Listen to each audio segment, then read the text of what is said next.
My name is Danielle Moore. I'm 36 years old and a commercial attorney in New York overseeing national contracts worth hundreds of millions of dollars.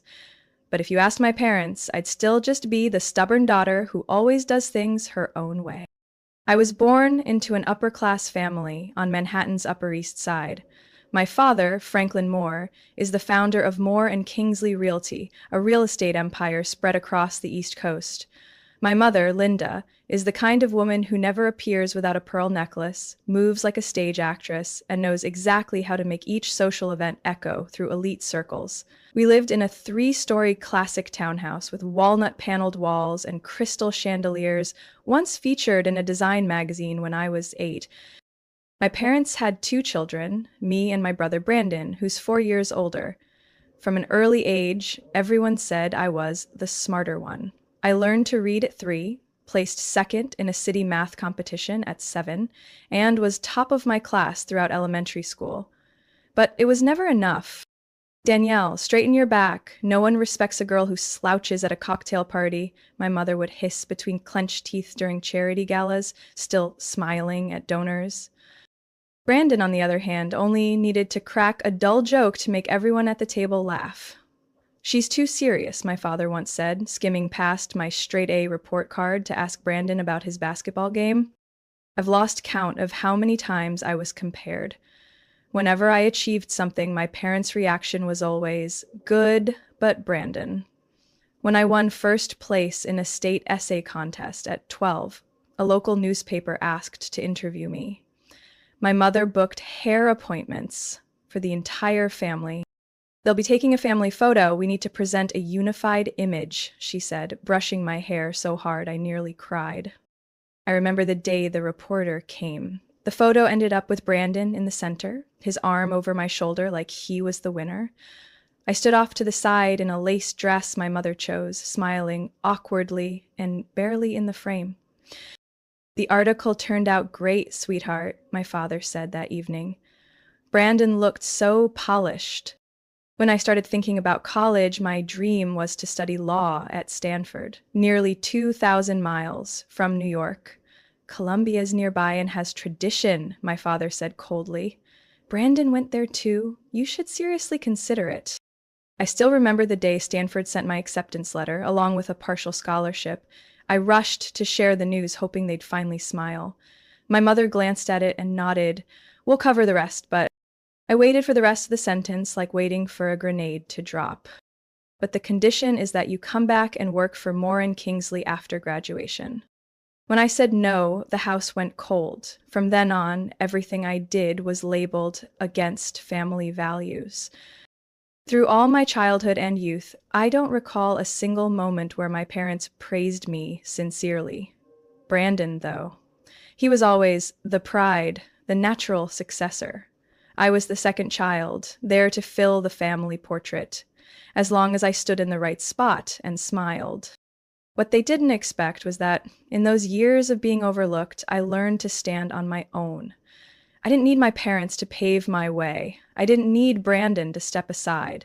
And I certainly didn't need hollow praise from people who only saw me through the lens of the Moore name. I used to think I had to try harder for them to love me. But now I know validation can't be begged for. It has to come from those who truly see you. And my parents never did. To them, I was just part of the background, meant to support the perfect image they were so desperate to project. I left New York on a sweltering August morning, suitcase in hand and a job offer from Rosenfeld and Lang in Austin, Texas, tucked in my bag. It wasn't California, like I once dreamed of, but it was far enough to breathe, and close enough that they couldn't say I'd run away. When I told my parents about the decision during a weekend dinner, no one spoke for 30 full seconds. Then my father set his knife down and tapped his plate. "You're turning down Columbia?" His voice dropped, as if I'd just renounced my citizenship. "I'm turning down law school to avoid working for the family's real estate firm," I replied, trying to keep my tone level. My mother smiled, one of those perfectly rehearsed expressions shaped by decades of polite refusals at afternoon teas. "Danielle, who walks away from everything that's already been set in motion?" Everything that's been set in motion, I emphasized, was never for me. It's the life they want me to live, not the one I chose. Brandon was sipping red wine, raising an eyebrow but staying silent. As always, he never intervened, especially if it meant risking his standing with Dad. Do you think people in Austin will value you more than they do here? My father asked suddenly, voice quiet but cutting. Or do you just want to start over, as if the Moore name means nothing? I didn't respond. I'd spent months sitting with that question, and I knew the Moore name only had value if I played by their script. Otherwise, it became a weight. That flight to Texas was the first time freedom felt tangible. Not in a book or a teenage fantasy, but in a real place where I could rebuild myself from scratch. No expectations. No scrutinizing glances behind every word I said. The Rosenfels and Lang office sat in a glass tower overlooking the Colorado River. I remember stepping into the elevator on my first day and seeing my name printed on the employee badge. Danielle Moore, Junior Associate. Not Franklin's daughter, not Brandon's shadow, just me. And my ability. I worked relentlessly. In the first 6 months, I handled 3 major cases and was personally invited by a managing partner to join the corporate contracts team. No one cared what brands I wore or how many shares my family owned. They only cared whether I could deliver. I rented a small apartment in South Congress, overlooking the train tracks and rows of old oak trees. For the first time in my life, I'd bought furniture without asking my mother's opinion. I chose forest green curtains, even though I knew she'd call them oppressive and lacking refinement. I called home once a month, mostly to hear updates about Brandon sealing another resort deal in Maine or Dad considering a Scottsdale expansion. As for me, I was the girl in Texas they spoke of like a side project left on pause. By the time I was promoted to associate after just 1 year, a rare feat at the firm, I'd stopped updating them. The last time I called to share good news, my mother replied, "Brandon was just invited to a government investment summit. It's wonderful that you're both staying busy." That wonderful landed like a hollow pat on the back. I learned to love the life I chose. On weekends, I walked around Zilker Park, grabbed tacos at the farmer's market, and slowly built friendships with people who didn't care what my last name was, as long as I was kind. They never asked if I was coming back. They viewed Austin as a detour, a moment of youthful defiance, and I let them think that. Until one day, Brandon called. "Dad wants you to sign some documents," he said, voice flat. "Just some paperwork for a new real estate loan. Having your name on it will make the bank more comfortable." I went quiet. After all those years of cold distance, they only remembered me when they needed a signature. "I think I should review the agreement thoroughly before saying yes," I said, voice like ice. "Of course," Brandon replied, but I caught the hesitation in his tone. I hung up, set the phone down, and looked out the window at the sun spilling over the river. In that moment, I knew something larger was on its way, something that would force me to face not just them, but every wound I'd been trying to outrun. I met Julian at a community education workshop sponsored by my law firm in East Austin. He was the last one to walk in, shirt slightly wrinkled, arms full of papers. Nothing about him screamed remarkable. But when he began speaking about a career program for high school students, his voice steady, sincere, the whole room seemed to fall silent. Julian taught English at a public school and volunteered as a basketball coach on weekends. No MBA, no investment portfolio, no relatives listed on Forbes. But on our first dinner date at a small lakeside barbecue shack, I laughed more than I had in the past 3 months combined. We didn't fall in love like they do in movies. No lightning strikes, no orchestral background. Everything came slowly, but it came surely. After 6 months, Julian knew my morning coffee routine by heart, and I knew he played Coltrane whenever he felt stressed. He never asked about my father's work or tried to act impressed that I went to Stanford. With Julian, the only thing that mattered was whether I was happy, a question no one in my family had ever genuinely asked me. Last fall, Brandon invited me back to New York for our father's 70th birthday. Most of the family will be there. A few city officials, some partners. Mom and Dad want you to come. And bring someone if you'd like, he said over the phone. I hesitated, but Julian simply said, "If I'm part of your life, then I should see where you come from." We flew into New York on a sharp winter breeze. I wore a simple black dress. Julian borrowed a navy suit from a coworker. Definitely not bespoke, he joked as he tried it on. I squeezed his hand in the car, my heart tightening as we pulled up to the Moore estate, the same house that once stood like a wall between me and everything I wanted to become. The party was held in the second-floor ballroom, with a string quartet playing one of my mother's favorite classical pieces. The air was rich with red wine, smoked meats, and French perfume. Like time hadn't moved at all inside these walls. My mother saw me first. "Danielle, you're here," she said, brushing a light hug on my shoulder before turning to Julian. "And this is—" "Julian Parker, pleasure to meet you," he said, offering a hand, polite but firm. She blinked. Just once, but long enough for me to notice her eyes scan his plain watch and unpolished shoes. "A teacher?" she asked lightly, nose tilted just a touch. "My daughter has such eclectic taste." I gripped Julian's hand. He smiled anyway, nodding. "I teach literature and debate at a local high school. It demands more than most people expect." "I'm sure it does," my father chimed in, whiskey in hand. "Education is the foundation, right? Even if the income's not exactly impressive." I froze. "Dad." Julian placed a hand on my shoulder and whispered, "It's okay." But I knew it wasn't. The whole night, my parents never asked him a single meaningful question. Instead, they paraded Brandon's new real estate ventures, Aspen's ski trip photos, and the names of influential guests in the room.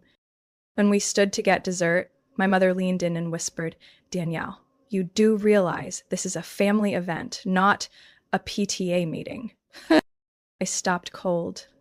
Her words slapped harder than any raised voice. A few minutes later, Julian and I quietly left the party. In the cab ride back to the hotel, we said nothing.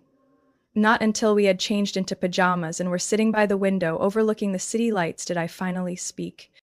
They never actually see me, just the version they want me to be. Julian leaned back against the wall beside me. "Then let them stay blind. You don't live this life to perform for them." I laughed, my eyes stinging. "Aren't you embarrassed by how they treated you?" He shook his head. "No, I'm just sad that they don't realize how incredible you are." I took his hand, the city sparkled outside, and in that moment I knew I had lost another piece of my connection to my family. And I also knew I didn't regret it, because this time I chose me, and the man who truly saw me, not the Moore name. 2 months after that haunting birthday party, I had nearly cut off contact with my family. Not out of anger, but exhaustion. I'd grown too used to being judged, compared, and cast aside simply because I wouldn't follow the script they had written for me. But nothing could have prepared me for the icy betrayal they delivered that spring. That evening, I was at my office, finalizing a draft for a merger deal worth over $300 million. Julian brought me a late lunchbox, as he often did, and sat across from me reading while I edited. He always had a way of being present, quietly, but enough to make me feel safe. While waiting for the file to export, I scrolled through Instagram just to unwind, and in that moment, everything seemed to freeze. Cousin Laura, on my mother's side, had just posted a batch of outdoor photos captioned "More Family Weekend" and tagged at the lakefront villa in Montauk. I tapped her story. One image showed nearly the entire family. My parents, Brendan and his wife, aunts and uncles, even that cousin from San Diego I hadn't seen in 10 years. The caption underneath read, "Summer Family Summit is coming, just a little logistics warm-up." I stared at it over and over. No one had said a word to me. No text, no email, not even a hint. Julian, sitting across from me, noticed the shift in my face. "What happened?" I handed him the screen. He flipped through a few photos, then quietly set the phone down. They didn't mention any of this to you? I shook my head, bitterness climbing up my throat. I'm the only one who wasn't invited. 2 days later, Brandon called. I didn't answer. But that evening, while organizing files at home, my phone rang again. This time, it was my father. I picked up, voice flat. What is it, Dad? Danielle, he said, I assume you've seen the pictures online. Of course I saw them, I replied, eyes fixed on the wall. And of course I didn't get an invitation. He sighed, the kind of sigh people use when they've already rehearsed their excuse. This is an important occasion. The family is negotiating with some Korean investors. They are interested in expanding into luxury housing, and I need everything to be polished. Polished? I repeated. You know what I mean. You and Julian, your professions, your values. They don't quite align with the image Moore is trying to project. I paused, then let out a laugh, dry and unfamiliar even to me.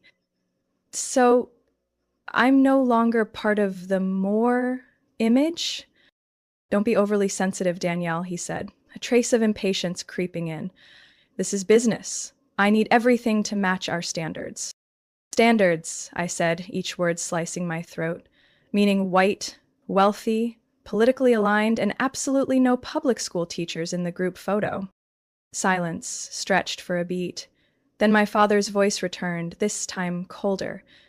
If you can't align with the family's direction, it's best to keep some distance, at least for public events. I hung up without another word. One thought echoed in my mind. They've decided to cut me out of the game. That night, I didn't sleep. Julian made soup. I didn't eat. He didn't ask questions, just handed me a cup of hot tea and sat beside me as always. Around midnight, I opened my laptop, logged into my personal email, and searched for the loan agreement Brandon had asked me to co-sign last year, the one I had put aside out of loyalty to the family. I'd never read it carefully. But this time, I combed through every page, every clause. And when I reached the financial guarantor section, with my signature at the bottom, a chill crawled from the base of my spine to the back of my neck. It all made sense. They didn't need me in the family photo. They just needed me in the loan paperwork. And now that they had my signature, they no longer needed me to show up. I got the message at 6:40 a.m., just as I was adjusting the final slides for a presentation at the Morganfield Group headquarters, our company's biggest client to date. It was the closing day of a $1.7 billion merger I had pursued for nearly 8 months. Every figure lined up, every clause was approved. I was about to make senior partner, at least 2 years ahead of schedule. The phone lit up. Sender, Dad. The message was a single line. You'd better not come to Montauk. Your mother and I have decided to cut ties. No greeting, no explanation, not even a pause for hesitation. I stood frozen in the empty conference room. The low hum of the AC filled the silence. The ceiling lights reflected off the polished wood floor, echoing the chill in those words. I stared at the screen. After a while, I typed just 2 words. No period, no exclamation mark, just 2 words as dry as every conversation we'd ever had. When I entered the main boardroom at 8 a.m., I smiled appropriately, spoke clearly, and delivered the presentation as if my heart hadn't just been ripped from my chest. Julian didn't call or text. I knew he was waiting until I was ready to touch the wound. I moved through that morning like a programmed shell, signing 3 contracts, nodding to the Morganfield chairman, and accepting congratulations from the executive board. Inside, I was empty. Not because I was shocked, but because I realized I didn't feel anything anymore. I'd gotten used to being excluded. But this time, they weren't hiding behind polite excuses. This time, they didn't mask their intent. They had truly erased me from the family. At noon, I returned to the office. Through the window on the 22nd floor, Austin buzzed below, lively and unaware that someone had just been disowned by her own parents via text. I opened my desk drawer and pulled out an old file, Moore and Kingsley Loan Agreement, Danielle Moore. I had agreed to sign it 3 years ago when Brandon convinced me the company just needed a strong signature to secure financing for their Houston Mall expansion. I hadn't asked too many questions because back then I still believed blood wasn't measured in credit scores. I called Hannah, my personal attorney, and said simply, "I want to withdraw my name from that guarantor loan immediately." Hannah paused. "Are you sure? The financial fallout for Moore and Kingsley could be significant." "My family officially cut me off this morning," I said, steady. "I see no reason to remain financially entangled." That afternoon, I signed the request to revoke my personal guarantee. I sent it myself to the bank with an official letter Hannah had prepared. Everything went out before 4 p.m. By 6:30, my phone began buzzing nonstop. First Brandon, I didn't pick up, then a strange number, I assumed my father's secretary, then my mother, then Moore and Kingsley's financial assistant. By the time I sat on the balcony having dinner with Julian, my phone showed over 30 missed calls. Julian looked at me and silently offered another glass of wine. "I won't check the messages, but if you need me to do anything, just say the word." I just smiled, light as air. I don't need anything. I'm doing the right thing. That night, I slept deeply for the first time in years. No jolts, no tears, no hoping someone would call and apologize, because I knew they wouldn't. And more importantly, I no longer needed them to. The next morning, I arrived at Hannah's office right on time, bringing a copy of the original loan agreement and a thick folder I had carefully compiled the night before. Walking into the law firm that morning felt very different from all the other times I'd represented clients. This time, I was the one behind the signature to be removed, not because I lost a case, but because I refused to be used any longer. Hannah was already waiting. She pulled out a chair for me, placed a warm cup of tea on the table, and opened her laptop. "We'll begin by sending an official notice to the guarantor bank, Texas National Trust," she said. "Per the agreement, withdrawing the guarantee will trigger a clause that requires your father's company to provide a replacement asset within 30 days. "And if they can't?" I asked. Hannah looked up and met my eyes. "The entire $1.5 million loan could be recalled early. The preferential interest rate would be void. They'd have to refinance under harsher terms or sell assets." I nodded. "Good, send it." Hannah exhaled, hesitating slightly. "You know, this will cause a very strong reaction." "I hope it does," I replied. "Let them see I'm no longer the one who stays silent and nods along." 2 hours later, I received an email from the bank confirming that the request had been received and was being processed. Within 24 hours, Moore and Kingsley would officially receive a notice requiring them to provide a replacement guarantee or pay off the loan immediately. I walked out of Hannah's office like a weight had finally been lifted from my chest after 3 long years. A strange kind of freedom, not flashy, but so real that I had to stop mid-street, tilt my head up, and smile at the sky. And 4 p.m. that day, my phone rang. This time, I picked up. Brendan's voice came through, tense but trying to stay calm. "Danielle, what's going on? You just pulled your guarantee from the Houston loan." "Yes," I said, offering no further explanation. "Do you know what that means?" He gritted his teeth. "The bank's asking us to post new collateral within 30 days. And right now, all assets are tied up in the Florida project." "I know.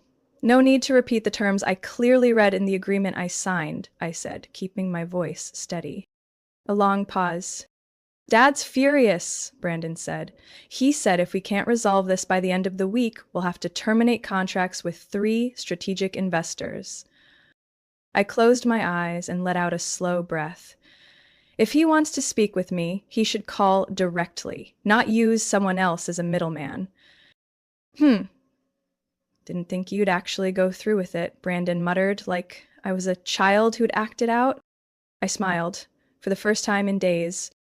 "That was his first mistake," I said, "and it'll be his last." That evening, I received 5 more calls from unknown numbers, an email from Moore and Kingsley's legal department, a short text from my mother, "Your father is very disappointed. You can still fix this." I didn't reply. I was at Julian's house, sitting in the kitchen, watching him season a pot of butternut squash soup. He didn't ask what had happened. He simply poured me a glass of white wine and placed a hand gently on my shoulder. Today, you took a really big step, he said softly. I looked at him, the only person who never needed me to prove anything to deserve love. I took a sip of wine. The warmth spread from my throat, all the way down to my soul. 3 days after I withdrew my guarantee from the Houston loan, Brandon flew straight to Austin, no notice, no call. He showed up at my office around noon on a Monday, accompanied by a man in his 50s with a guarded expression and a leather portfolio. My assistant, Kelsey, knocked urgently on my door and whispered, "Danielle, your brother is in the lobby. Says it's urgent, private." I hesitated for a few seconds, then nodded. "Take them to the conference room on the 8th floor.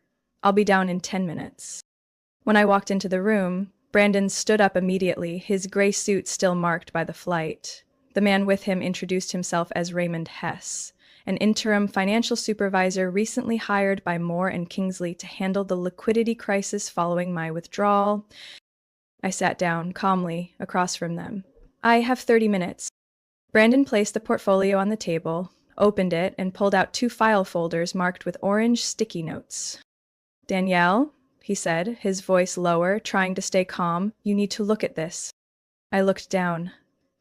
On the table were 2 loan agreements from 2021, one for equipment financing at the Nashville branch, another for working capital on the Florida project. The signature on both? Danielle Moore. I stared at the signatures. Uncannily similar, but still off. The D lacked the loop I always added, and the dot on the I was slightly off to the left. I slowly looked up. "I never signed these documents." Brandon nodded. "I know. And who do you think did?" We checked the signing dates. Both documents were submitted during the time you were handling the class action case in Dallas. Your work location and travel calendar don't match. Raymond interjected, his voice soft but sharp. "We hired a handwriting expert. Preliminary analysis shows the signatures were likely simulated, not written by you." A tense silence stretched between the 3 of us. I looked at Brandon. Not angry, not cold, just one clear emotion left: remorse. "It was Dad, wasn't it?" I asked, nearly whispering. "He forged my signature." Brandon said nothing, just gave a slow nod. He thought, since it was just an internal guarantee, it wasn't worth bothering you. The company was under pressure. He panicked, took a risk. I leaned back in my chair. My heart wasn't racing, just aching, a deep kind of pain, familiar, like someone reopening an old scar I thought had healed. "How long have you known?" I asked. "Just last week," Brandon replied, meeting my eyes. "When the bank sent an update on the loan, I was confused why you hadn't responded. When I checked the old documents, I got suspicious. And when I asked, Dad didn't deny it." I let out a bitter laugh. "And Mom?" "She doesn't know yet." I nodded. "Good. Because I'll be the one to tell her." Raymond closed the folder and gently pushed it toward me. "We're not looking for legal confrontation. If you agree not to pursue legal action, the company will take full responsibility and immediately void all documents listing you as a guarantor." I didn't respond right away. I picked up the fake signature, examining each forged line. This wasn't just a legal deception. It was a living proof of betrayal that had lasted 36 years, written in black and white. I said slowly, "I'll have my attorney review everything carefully. I'm not promising anything." Brandon nodded. As he got up to leave, he paused. "Danielle, I'm sorry. I should have protected you long ago." I looked at him for a long moment, and even if I wasn't ready to forgive, I didn't push him away. "Every path starts somewhere," I said. "Let's hope this time you're choosing the right one." After they left the room, I sat alone with the folder in my hands.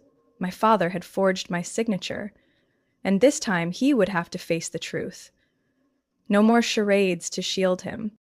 3 weeks after the meeting with Brandon and Raymond, I received an email from the law firm's board of directors. The subject was brief: official nomination partnership track. I opened it in silence. No laughing, no screaming, no tears, just a long exhale. Inside, it felt like everything finally clicked into place. Every night working until 3 a.m., every weekend negotiation, every time I set aside personal disappointment to protect a client's interest was finally seen. On merit, without backing, without the more name. That afternoon, I left early. Julian had invited me to dinner at a small lakeside restaurant we visited during our first month of dating. I thought he just wanted to celebrate my good news, but when dessert was brought out, instead of the usual chocolate mousse, the server placed a small velvet box on the table. Julian stood up. He didn't say cliches like, "From the moment I met you," or "You're my whole world." He just looked at me with such seriousness and sincerity, I had to swallow hard to keep my hands from shaking. "Danielle Moore," he said softly, "you've spent your life fighting to be recognized, but to me you were always enough. Since day one, you can keep building your world, your way. I'm only asking for one thing: to walk beside you for the rest of it." I didn't answer right away. My throat was tight, because for the first time in my life, I didn't have to measure my worth to earn love. I nodded, and when he slipped the ring onto my finger, I felt something I'd never touched in all 36 years. Peace. I didn't make our engagement public, but somehow my mother found out. She sent flowers to my office, a bouquet of white tulips with a small card. "If you want, I would love to be there for your big day. No pressure, just Mom, Linda." I held the card, sitting by the window, watching the spring wind move the trees across the street. I knew she had nothing to do with the financial misconduct. I knew most of her life was spent behind a facade my father built. But I also knew forgiveness doesn't mean opening the door again. I texted her, "I'm rebuilding everything from the ground up, including boundaries. If you want to walk with me, the first condition is honesty." She replied 10 minutes later, "I understand. And I'm relearning that slowly but truly." Brandon kept his word. He sent all documents related to the forged contracts to my attorney. We reached a settlement out of court. Moore and Kingsley would compensate for legal and financial damages, remove my name from all current and future obligations, and agreed I had the right to go public if I chose. I chose not to, not out of fear, but because I no longer needed to prove anything. My father never called, never emailed, not a single apology. But I wasn't waiting anymore. One Friday afternoon, as Julian and I were scouting wedding venues, I came across a local business report. Moore and Kingsley had just withdrawn from 2 major projects due to cash flow issues and the loss of a strategic partner. I read it, then closed my laptop. I didn't feel joy. I didn't feel vindicated, just like a door had finally shut for good.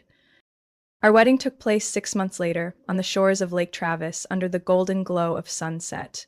No guest lists of elites, no crystal centerpieces or 8-tier cake, just close friends, colleagues I respected, and family.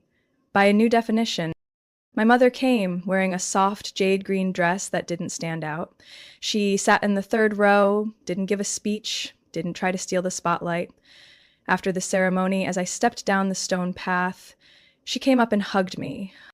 "You've lived exactly how you wanted, and I'm proud, even if I didn't always say it." I held her hand, saying nothing. Some wounds don't need stitching, just the space to stop bleeding.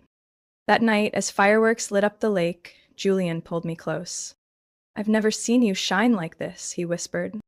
I looked at the reflections in his eyes and softly replied, "Because for the first time in my life, I don't have to ask permission to be myself." Danielle's story proves that being born into wealth doesn't guarantee real love.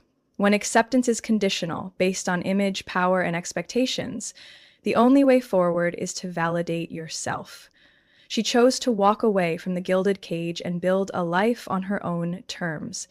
And in doing so, she found freedom, not in her family's forgiveness, but in fully loving herself, without needing anyone's permission. What do you think of Danielle's decision? Would you have the courage to do the same in her place? Share your thoughts below and don't forget to follow the channel for more powerful and inspiring family stories.